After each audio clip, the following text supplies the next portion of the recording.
listening to On the Way Home with your host, Michael Braithwaite.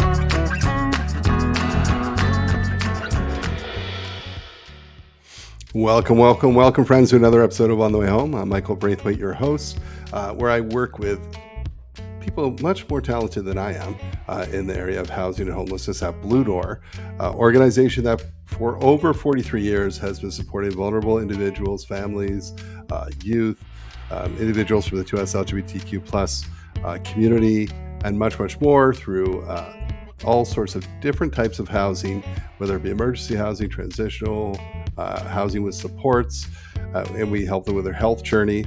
We've got a wonderful nurse on staff. We have doctors that come in, have a little health center, and we have an in-reach program where we actually work within hospitals, so people are not falling through the cracks. They're not discharged into homelessness, which is incredible with our partners at South Lake Hospital. And of course, we have our construction social enterprise construct, which I'm pleased to say is now operating outside of York region. It's now, well, it's in York, Durham, and Peel, but now is also starting in West Niagara and soon to be in Halifax. So pretty cool to see construct. The idea behind that is just to grow the impact. So far, Blue Door has put over 600 people into the trades over the last 5 years, where they, can build the housing we desperately need, because we need people in the trades. There's a huge gap, but also if they're experiencing homelessness, it's short-lived because they can afford market housing with the wages they're making, and it also prevents them from ever experiencing homelessness. So a great program, construct. Listen, if you have ideas around this podcast, you yourself want to be a guest, you've got some ideas around how to rise to the challenges before us, and there are many in housing and homelessness. If you have some feedback for us on the podcast from episodes, we'd love to hear from you, good or bad. Or if you want to give us an idea of someone we should talk to, anyone around the world, we'd be happy to hear from you and reach out. So let's go to today's guest. Very special guest today. We had a lot of fun. As all of you, I would hope to know, we were in the midst of a federal campaign.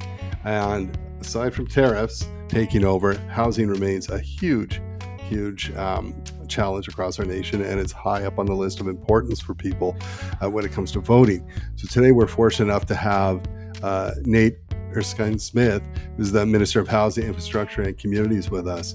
And Nate's been in the job only for a few months. He took over from Sean Fraser, but has kind of made a big splash. He's gone in there, and the federal Liberals, Mark Carney, Prime Minister Mark Carney, has put out his their housing platform, and it's pretty ambitious. So today we talk about that. We talk about him taking on this role. We talk about the National Housing Strategy. We talk about the claim to want to double the amount of housing annually that we're doing right now.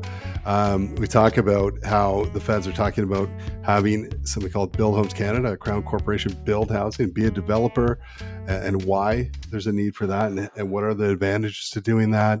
We talk about how tariffs are going to affect housing and what can we do to protect our most vulnerable, and much more. It's a broad conversation. Nate is a great guest, really open to questions, really passionate about this. I hope you'll enjoy it as much as I did. Let's go to that conversation now. Nate, super excited to have you on the podcast today. I know it's an extremely busy time, to say the least. Thanks so much for joining us. Yeah, happy to be here. This is actually a great morning because I just came from a school assembly at George Webster where I was talking with grade 5 to grade 8 students about the importance of politics, and now get to do a very different thing and chat housing with you. Never know what the day is going to bring, right? Amazing. We ask the same question to every guest that comes on the show because it's very personal to people, and that is, what does home mean to you? Yeah, I mean, I think lots of different things, but a sense of security, safety, stability.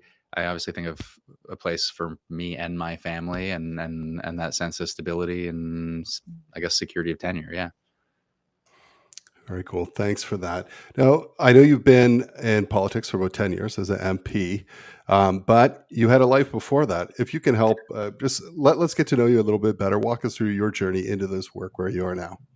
Yeah, I mean, I studied politics and law and political philosophy and constitutional law for 8 years, between 7 years at Queen's and 1 year at Oxford. And I have a view of politics where, a lot of people see distrust in politics and are put off by whether it's question period or otherwise just the way we conduct ourselves in politics. And yet I always saw politics as a really important way to make a difference and a noble profession in many respects. And I started out practicing as a lawyer. I was mostly focusing on commercial litigation day to day for the paycheck, and then and I really enjoyed it. I like helping people. I like winning. I like the competitiveness of it. I like law, and I was doing a little bit of volunteer work for this is a long time ago now, but a little bit of volunteer work, research work with the Civil Liberties Association, taking on pro bono clients, and I just felt there was a way to make a difference on a small scale as a lawyer where you're individually serving clients and groups of people, but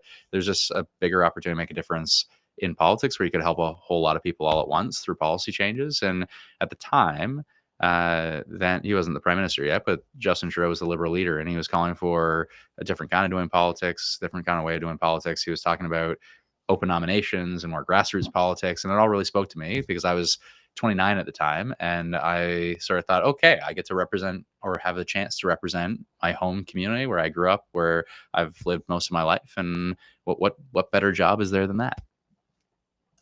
And I actually used to live in that community, so I can remember your signs up around the community. Incredible, and just also for me too, seeing someone who's really young and passionate about this, wanting to get involved to make a difference. And I think our listeners know. I mean, this is truly public service. If you talk to any at any level of government, whether it be MP, MPP, local councillor, that like 7 days a week, 24 hours, it is taxing. And to do that for 10 years, it must feel sometimes like 20 or 30. Oh Um, man, I feel like an old man. I'm 40 now, and I didn't have kids when I started in this, and I now have an 8-year-old and a 5-year-old, and all they've known is their dad going off to Parliament and doing this work. And actually, I wasn't going to run again up until really the Sean Fraser was walking away at the time, and Trudeau and team came to me and said, we want you to step up as housing minister and an important service. We could really use your help, and it would mean that you've got to run again. And I talked with my wife Amy and sort of went, this is going to be tough. It's not what we were thinking about doing, but here's an opportunity to make an even bigger difference, and that's why I started doing this in the first place. And what's a file that matters more than housing? And it'll be hard, but it'll be important.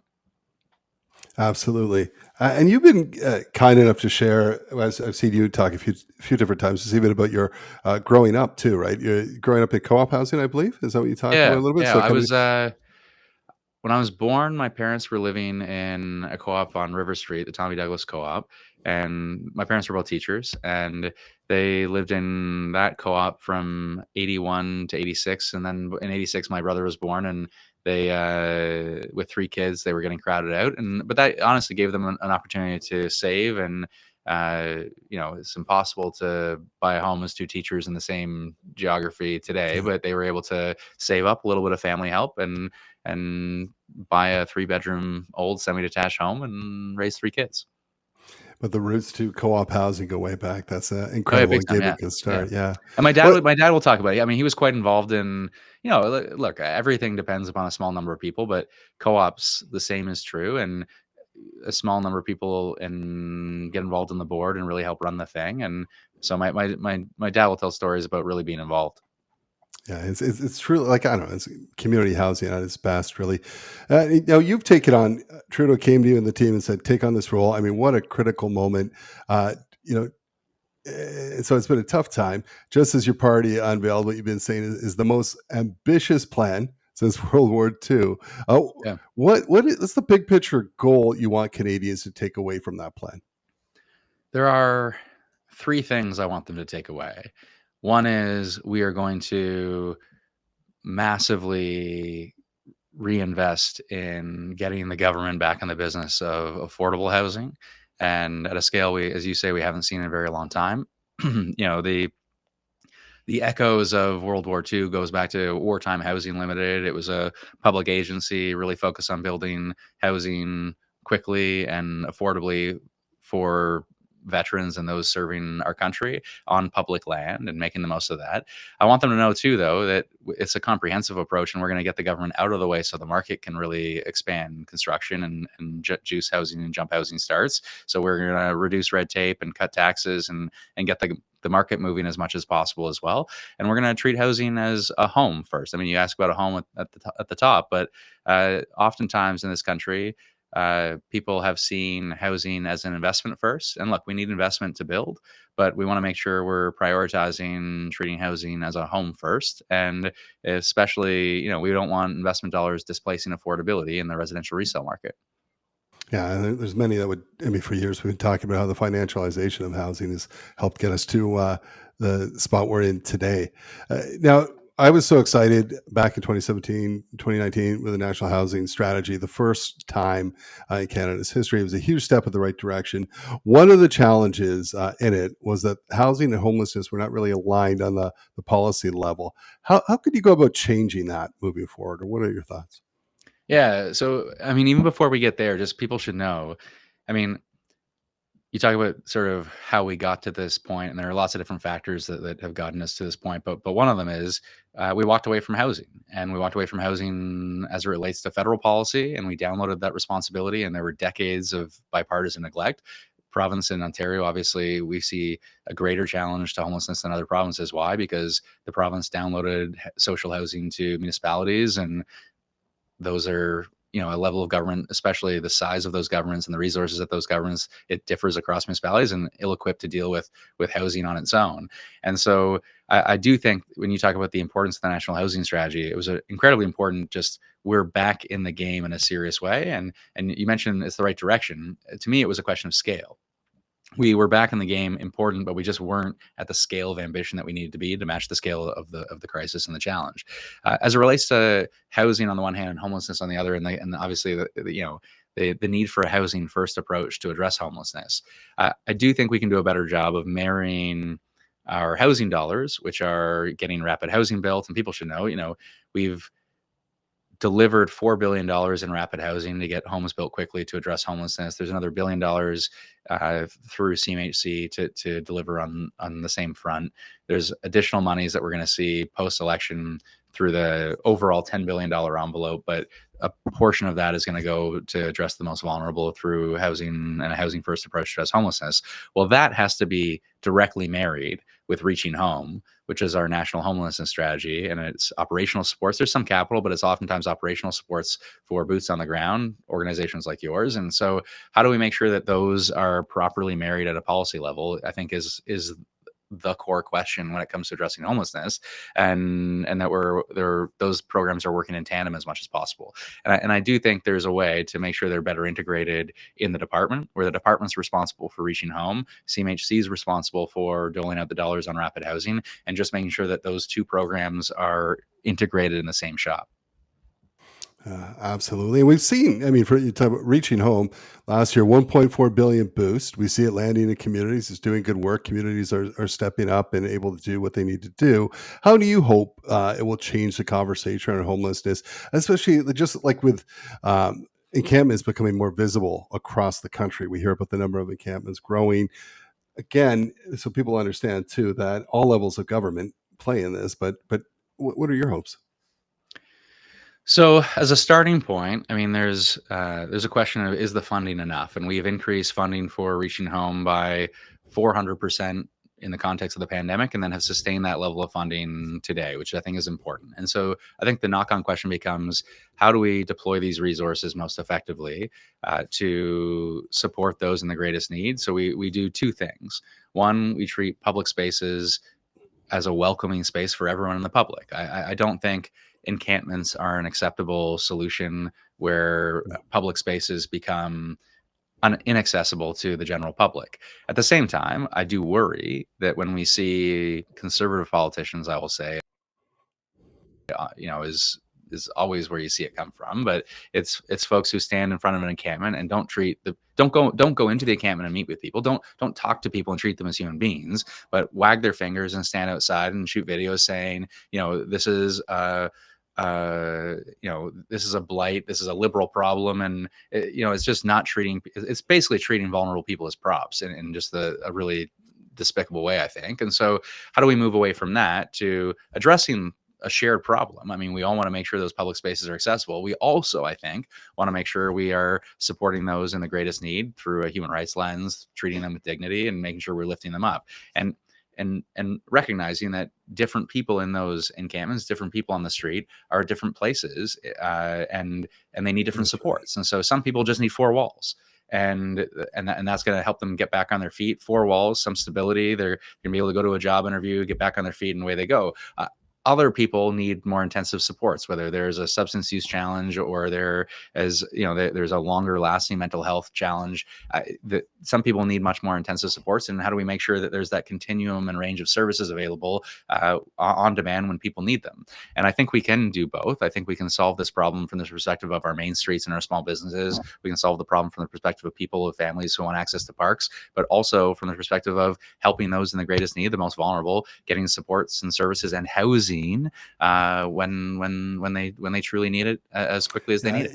Interesting around encampments too. What people don't understand, and actually, we've learned this through failure in the work that I've done over the years, is that one of the things that attracts some people why they would stay in an encampment also is a sense of community, right? Same thing in shelters, right? So Exactly. I'm at a shelter. I've got 25 buddies. I've got staff that care about me. If I disappear, someone's going to ask. Then I go live on my own. I've got no friends, no one's asking, and I lose that sense of community. So it's not only the four walls for many people; it's how do we create these communities for people, real sense of belonging. And when we ask that question at the beginning, what does home mean to you? Few people talk about the actual physical structure. They talk about all the different pieces that go along with it that every Canadian deserves to have.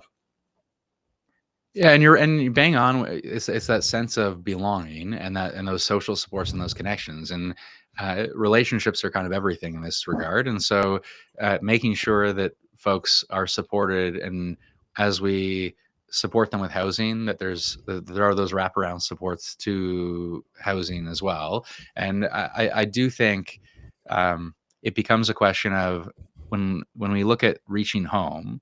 I think there is an opportunity to say, well, we've increased funding for a number of years now, and what's working best, what isn't working. You just talked about sort of learning through failure, and it's like, well, everyone, there are so many different organizations that are doing so much good work, and sometimes in different ways. And how do we elevate best practices and then make sure we are driving those dollars towards best practices as best we can? 100%.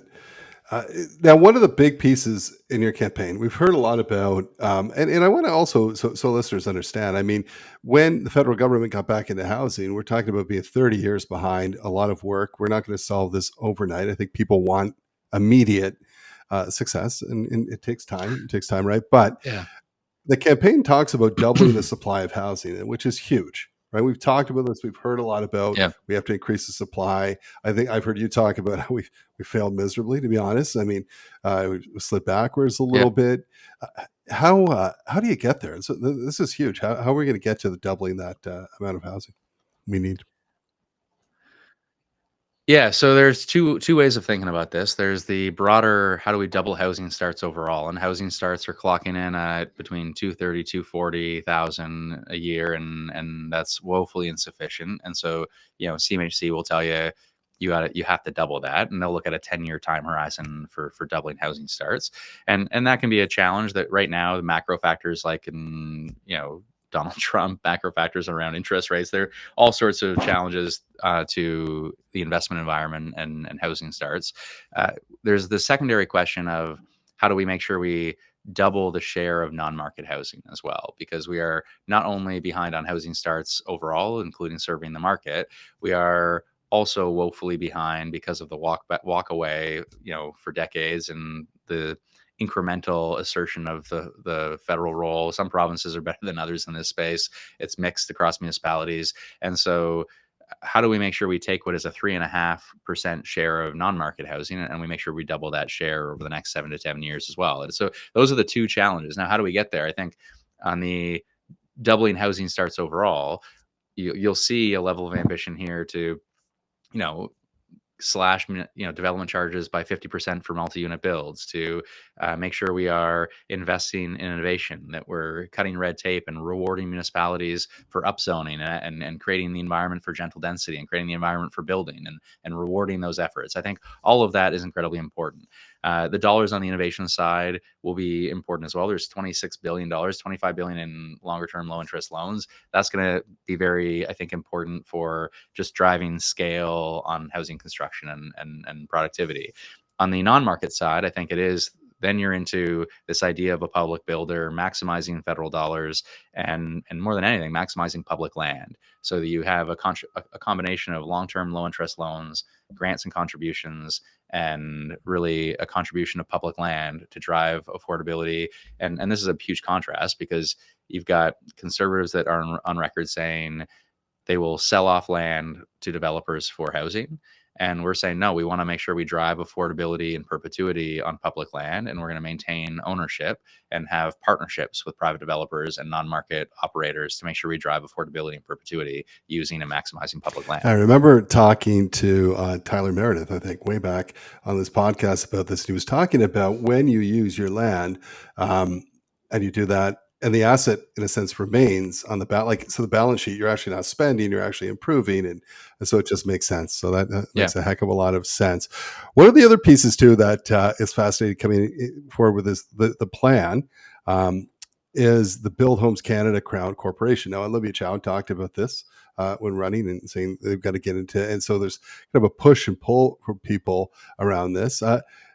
What will the mandate be of Build Homes Canada, and why go this route? Meaning that other than giving the developer a license to exist, what are the advantages? How is this better than just relying on the market as it is? Well, we have to empower the market for sure, and deliver as many market homes as we can get, because that's a huge challenge too. But we also know the market's not going to deliver the affordability that we need on its own. And so, how do you realize opportunities, especially on public land? And if you look at our history, in the Second World War, there was an organization called Wartime Housing Limited. And Wartime Housing Limited, what they did is it was C.D. Howe was the minister of everything, a smart minister who was responsible for getting a lot of different things done. And what he did is he brought in an individual by the name of Joe Piggott, who was a contractor, to run Wartime Housing Limited. And they effectively, it wasn't a civil service standing set of contractors. It was, no, we're going to make sure we hire then a series of contractors and subcontractors to build homes on public land, and make the most of public land. And we do some of this today in a small scale. So CMHC does the financing arm, and they'll finance private actors or non-market housing, and we don't have enough actually non-market housing operators with scale, so we got to improve scale on that side of things. But when it comes to public land, we have something called Canada Lands. What Canada Lands has been designed to do is they've been designed to do pre-development work and then basically sell the land off.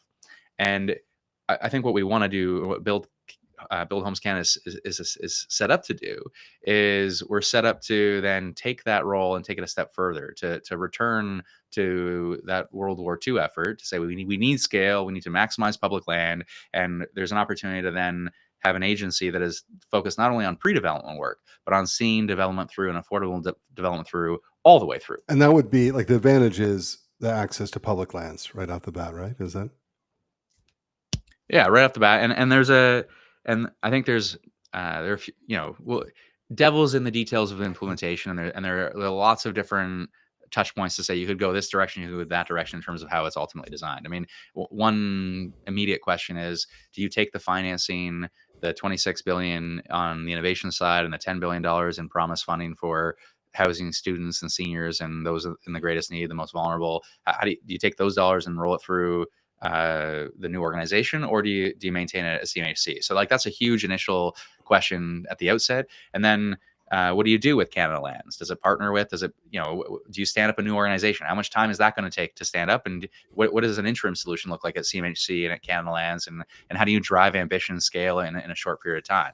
And then the knock-on question to your point about public land is, how do we make sure we're not only maximizing federal land, but we're maximizing provincially owned land? We're maximizing municipal owned land. We're maximizing if you're a legion or you're a church or you're a mosque or you're a community organization that owns land, but you don't have capacity, you don't have any housing knowledge, but you want to do housing.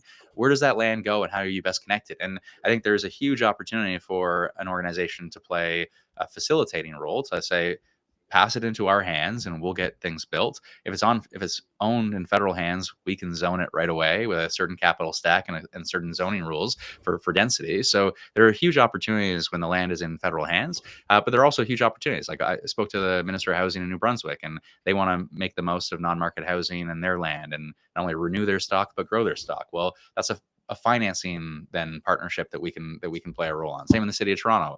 We've played a huge role in partnering with the city of Toronto on financing. So there's a lot we can do with the existing structures. And then I think there's an open question of how much do we want the new organization to take on? And at a minimum, we want that organization focused on maximizing affordability on public land that is owned federally currently, but then also probably pulling in new land from other orders of government and other organizations so we can maximize that land as well. Amazing. Always starts with land. I always starts with It land. always starts with land, yeah. No surprise, I'm sure, tariffs are dominating all conversations. But for the sake of this podcast, how do you think housing will be impacted? More importantly, what can good housing measures do to help us navigate this with as few victims as possible? Yeah, I'd say a few things. I mean, one is we did a deeper dive. I had roundtables with both market actors and non-market actors. I had led by CMHC, Don Iveson doing great work at CMHC. I had engagements with the provincial housing ministers to say, where you see challenges in your sector because of tariffs, because of the threat of tariffs, let us know and we'll work collaboratively. The feedback mostly has been there will be challenges in some acute areas. End use products, for example, are more of a challenge on when you look at the supply chains with the United States. And so your washers, your dryers, your the things you outfit the home with at the end. I mean, there are more often than not alternate supply chains and alternate ways of sourcing materials. So it wasn't going to increase tariffs. The tariffs that we've seen, the threats of tariffs and the threatened tariffs and then the imposed tariffs, we don't have a really market increase or impact on housing costs on their own.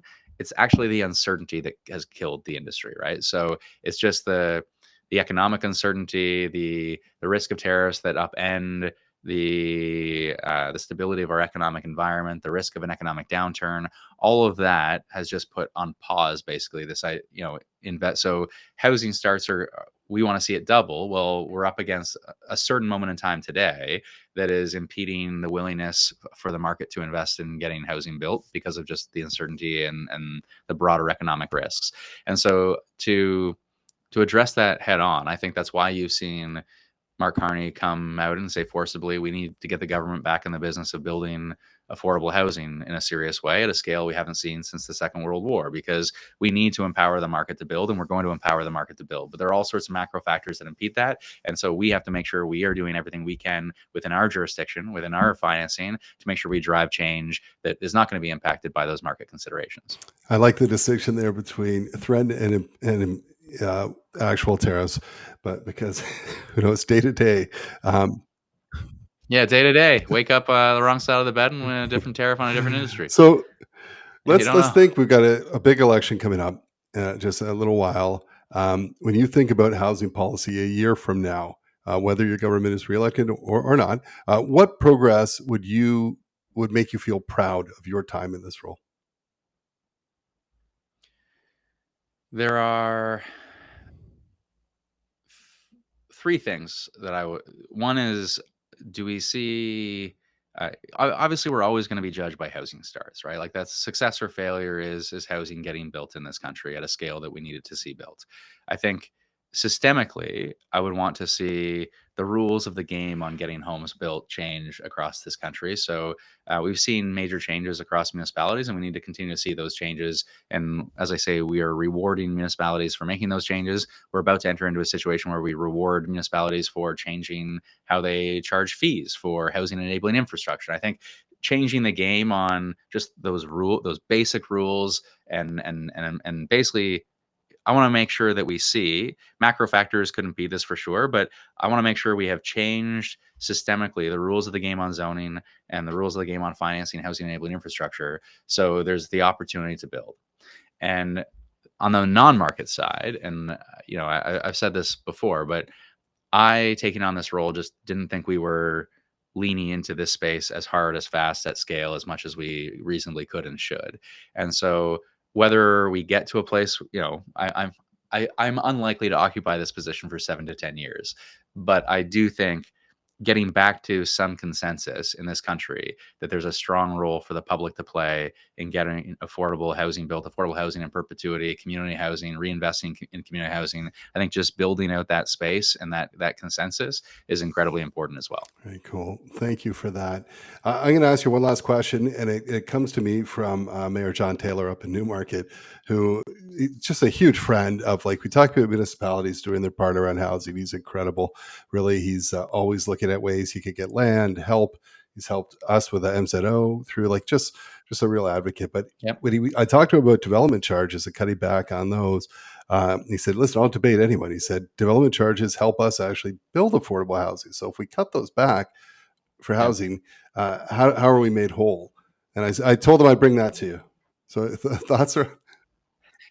Yeah, well, look, there's a couple things to say about development charges. So development charges are a tax on new housing, but like with all taxes, they are put in place, generally speaking, to serve a purpose. And so what purpose are they serving? Well, they're designed to pay for housing enabling infrastructure, right? The challenge is two things fundamentally. One is we see development charges that are applied, and depends upon the jurisdiction of the municipality, but they're applied oftentimes not just for housing enabling infrastructure, but for other infrastructure that serves the whole community, but is put on the backs of new buyers and new builds, because it's easier politics to do that than to put it on to an increase in property taxes and the general tax base. So that's one. Just like how we account for development charges is a real mess across the board. The second thing is to say, even if we're just talking about housing enabling infrastructure, development charges didn't exist in the 70s. Okay, like we financed new development because we knew that new development was good more broadly, and new neighbors were good more broadly for our communities. And so I think if we expect all growth to be paid for by growth, then we're going to get less growth. And that's just the fact of it. Now, to Mayor Taylor's point is, well, how are we going to come up with the money to fund housing enabling infrastructure, which is the core question. And if it's all on the backs of municipalities and they have limited financing tools, they're going to say, look, like, we can't do it all on the property tax base. So what support are we going to have here to cut development charges? Because if I cut development charges, it means I got to increase a different tax to pay for housing enabling infrastructure. To which I would say two things. One, we are going to use our federal spending power to help. So when we talk about cutting development charges on multi-unit residential builds by 50%, we can only do that by asserting the federal spending rule. We can't force municipalities to do it. We have to partner with municipalities to get it done and offer our federal financing to enable that. We have a housing infrastructure fund that is doing some of that work, and we got to double down on that work in a serious way. The second thing is just on financing. I think there is an opportunity here through the infrastructure bank to we do a lot of work through the infrastructure bank on clean energy and other financing for public transit and otherwise. I think there's an opportunity for the infrastructure bank to play a role in housing enabling infrastructure. They've done a little bit of this, but to do much more of this to make sure that we're financing housing enabling infrastructure, not all at once up front, but over the lifetime of that infrastructure. Yes, and thank you for that. Nate, if people want to reach out to you or your office, they have questions, they have thoughts or different things. I know I can't answer all of them, but if they do want to get in contact, where can they go? Yeah, I mean, they can check out my writing, and I host a podcast as well, and you can hear many of my less protected thoughts. In a campaign, it's like your message focused. When I host a podcast, they're wide ranging policy ideas focused conversations. So you can find all that at uncommons.ca.